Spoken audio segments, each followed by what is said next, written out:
Hey everyone. I want to take you through a part of my life that feels both funny and rewarding, how I began thinking in English, even when I didn't know the language well. I was a total beginner, just like many of you who are watching right now. My vocabulary was limited, and my sentences sounded like a jumble of words. It was challenging, to say the least. But here's the thing, with the right mindset and some creative methods, I was able to push through. I'm not a pro yet, but I got a lot better, and today I want to share that journey with you. So, sit back, relax, and let's dive in. Step 1. Naming everything around me. So, the first thing I did when I began learning English was to break everything down. I started by naming every object around me. Sounds basic, right? But it was crucial. I didn't try to form complex sentences at first. Instead, I kept it simple by pointing out things in my house or when I was outside. For example, when I woke up in the morning, I would think, wake up, rather than trying to say, I am waking up. When I got out of bed, I just said, get up. These were small steps but crucial in starting my thought process in English. While brushing my teeth, I thought, toothbrush, mirror, toothpaste, tap, and basin.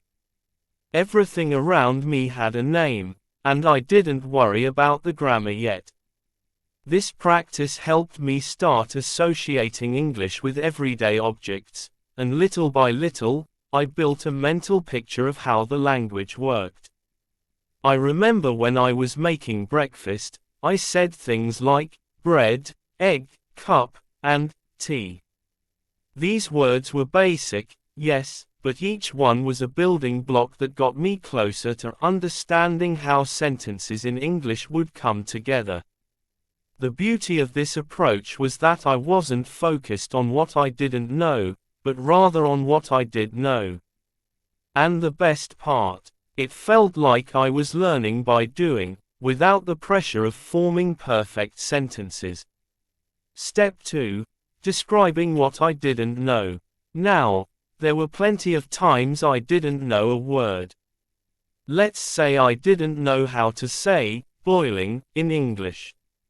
I wouldn't just leave the sentence incomplete or give up.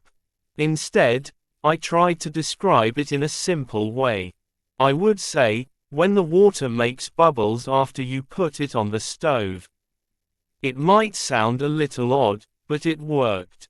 And then I'd write that description down in my notebook, and later, I would look it up. Once I found the word, boiling, I'd add it to my cheat sheet. This method wasn't just about memorizing words, it was about becoming resourceful. Whenever I was confused, I used the way I described things as a guide. And with time, my cheat sheet grew. It became my safety net, a place to note new words and their meanings. Every time I had a hard time, I'd flip through the pages and remind myself that there was always something new to learn. For instance, I remember when I didn't know how to say spoon in English. I'd just say, I use this to eat rice. Over time, these descriptions became second nature, and I could start recalling the words I didn't know faster. Step 3. Forming simple sentences. After I started learning the names of the things around me, the next step was to string them together. I didn't worry about making full, complex sentences just yet. Instead, I started small, using the basic words I had already learned. I began creating simple, 1 or 2 word sentences like, eat bread, or drink tea. I didn't try to overcomplicate it.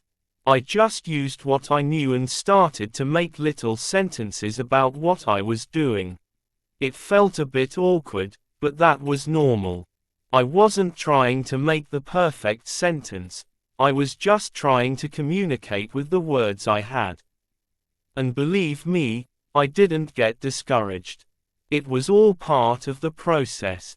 Slowly but surely, I felt more comfortable forming these small phrases. And I'm sure you'll feel the same as you practice. It's not about perfection, it's about consistency and confidence in using the language. Step 4. Adding connecting words. As time passed, I gradually added more connecting words to my sentences. These are words like I, am, and the. For example, instead of just saying, wake up, I started saying, I wake up. Instead of just, brush teeth, it became, I brush my teeth.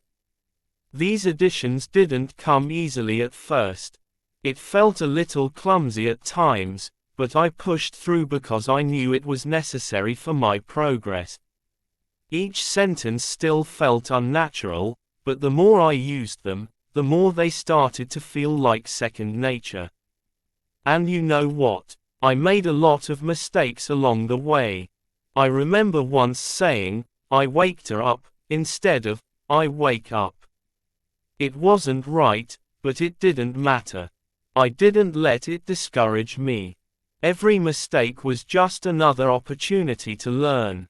The more mistakes I made, the better I became at understanding where I went wrong and how to fix it.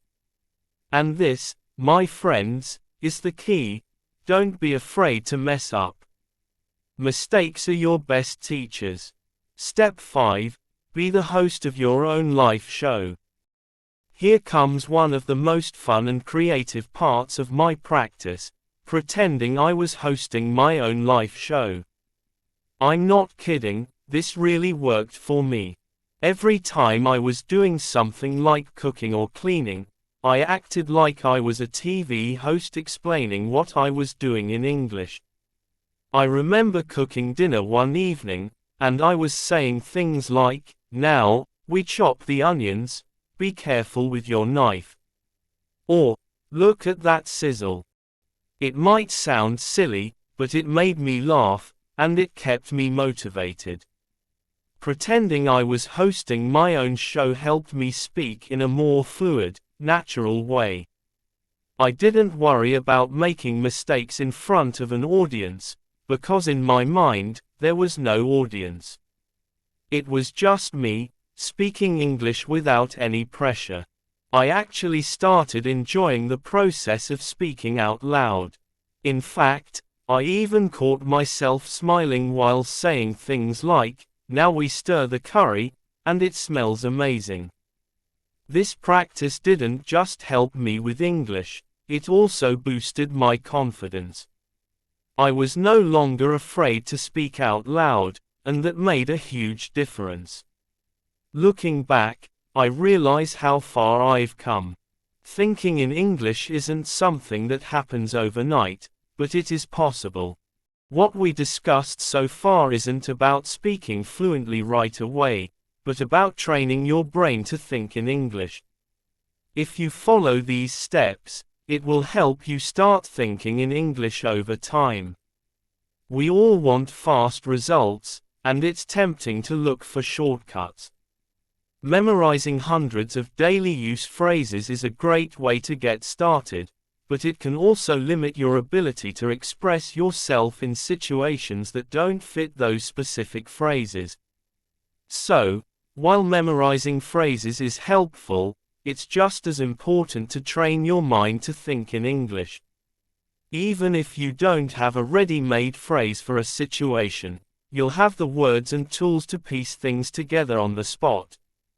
This shift in mindset will help you become more comfortable with the language and give you the flexibility to communicate in a natural way. The key here is consistency and practice. The more you practice thinking in English, the more fluid and natural it will become. It's not about perfection, it's about progress. Keep going, and over time, you'll notice that English starts to come to you more easily. If this approach resonated with you, I'd love to hear about your journey.